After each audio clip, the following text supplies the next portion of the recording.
Bonjour à toutes et à tous. Je suis Anna, l'auteure du blog Apprendre les bonnes manières.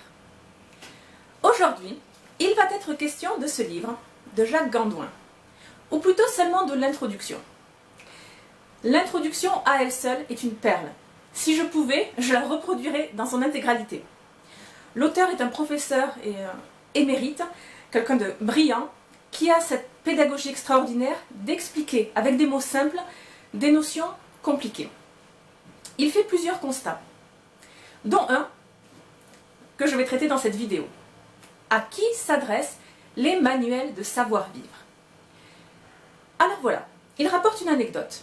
Il avait déjà écrit quelques manuels de savoir-vivre, de bonne manière, d'étiquette, de protocole, et ses amis, un couple de ses amis, avaient voulu offrir le dit livre à un autre couple. Sauf qu'ils se sont rétractés au dernier moment. Ils se sont dit, si on offre un manuel de bonne manière à nos amis, ils vont croire que justement, selon nous, leurs manières sont terribles. Nous allons les vexer, les offenser par ce genre de cadeau. Donc, paf, ils changent d'avis. Et cela fait réfléchir l'auteur, pour plusieurs raisons. Alors, premier constat qu'il fait. Les livres de mathématiques sont offerts aux passionnés de mathématiques. On offre un livre d'histoire à un passionné d'histoire. On offre un livre sur le jardinage, sur la botanique, à un jardinier passionné, à quelqu'un qui a au moins une plante verte vivante chez lui. Voilà.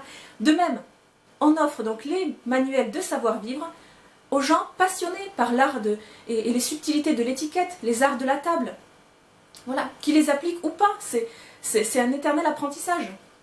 L'auteur est le premier justement à dire qu'il se réfère bien souvent à ses propres livres.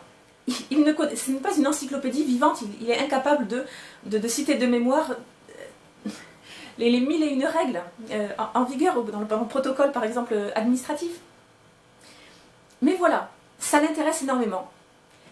Donc, moi de même, à mon échelle, je suis qu'une apprentie, mais enfin là, de mémoire, je serais incapable de vous citer quels sont les fruits que nous avons le droit de manger avec les doigts. Pour ça, je me réfère bien souvent à mes notes et à mes carnets. Enfin bon, poursuivons.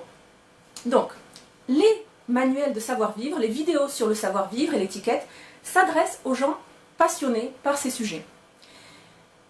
Malheureusement, ou heureusement, peu importe, les vidéos que je fais ou les articles que j'écris, ou que d'autres justement auteurs écrivent à ces sujets, n'atteindront jamais certaines personnes qui ont des clichés en tête bien ancrés. Vous savez, ces clichés que la politesse s'adresse uniquement aux snobs, c'est réservé pour un monde huppé, pour des aristocrates, des héritiers, enfin bon bref, un monde qu'ils ne connaissent pas, qu'ils ne connaîtront probablement jamais, et quelle que soit la façon dont nous pourrions leur présenter et argumenter à ce sujet devant eux, ça ne les atteindra pas.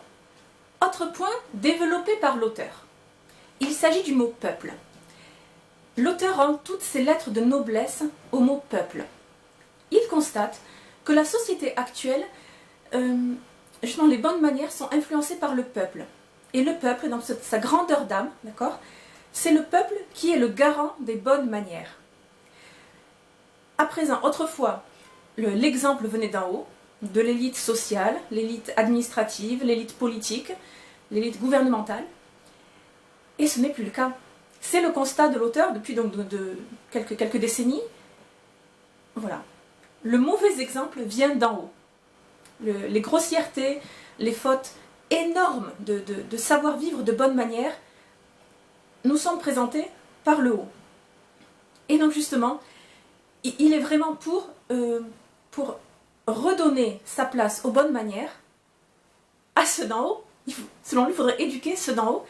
Et c'est les petites gens, monsieur et madame tout le monde, qui sont les vrais garants des arts et des subtilités du savoir-vivre. Et effectivement, moi j'ai deux exemples de ma vie personnelle qui témoignent, qui donnent totalement raison à l'auteur. J'aime énormément son raisonnement, vraiment, je vous recommande ses livres. La première chose est, nombre de fois dans ma vie, j'ai eu des conversations et des échanges passionnants avec des gens qui ne feront jamais la une des journaux, leur nom n'apparaîtra même jamais dans le journal, ni à la télévision. Et c'est ces personnes qui avaient une noblesse de cœur exemplaire. Vraiment, le vrai sens de la noblesse, c'est chez eux que je l'ai appris. Et je suis sûre que dans votre cas, c'est pareil.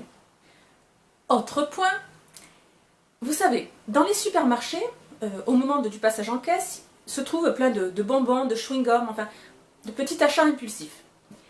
De même, dans les librairies, il y a ces petits livres, petits marque-pages, petits livres, petits gadgets et accessoires, juste avant de passer en caisse. Eh bien, figurez-vous, ou plutôt, prenez le temps de remarquer, bien souvent, il y a un petit manuel de savoir-vivre dans ces livres.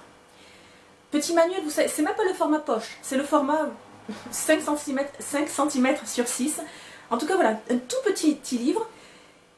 Et ces livres-là sont achetés par monsieur et madame tout le monde. Exactement. Et ça se vend comme des petits pains. Voilà, d'où vraiment ce besoin pour la catégorie sociale que l'auteur appelle le peuple, monsieur et madame tout le monde, enfin, le peuple vraiment avec la noblesse de ce mot. Voilà. Ces livres s'adressent aux gens qui s'intéressent réellement à l'étiquette. Monsieur et madame tout le monde. Donc très bien. J'ai énormément aimé cette introduction. Je vais essayer encore de vous en transmettre davantage à ce sujet très prochainement. Je vous recommande vivement le livre. J'en fais une chronique prochainement sur le blog. Et d'ici là, je vous dis, abonnez-vous à la chaîne YouTube et n'oubliez pas, la bienséance fait la différence. Au revoir!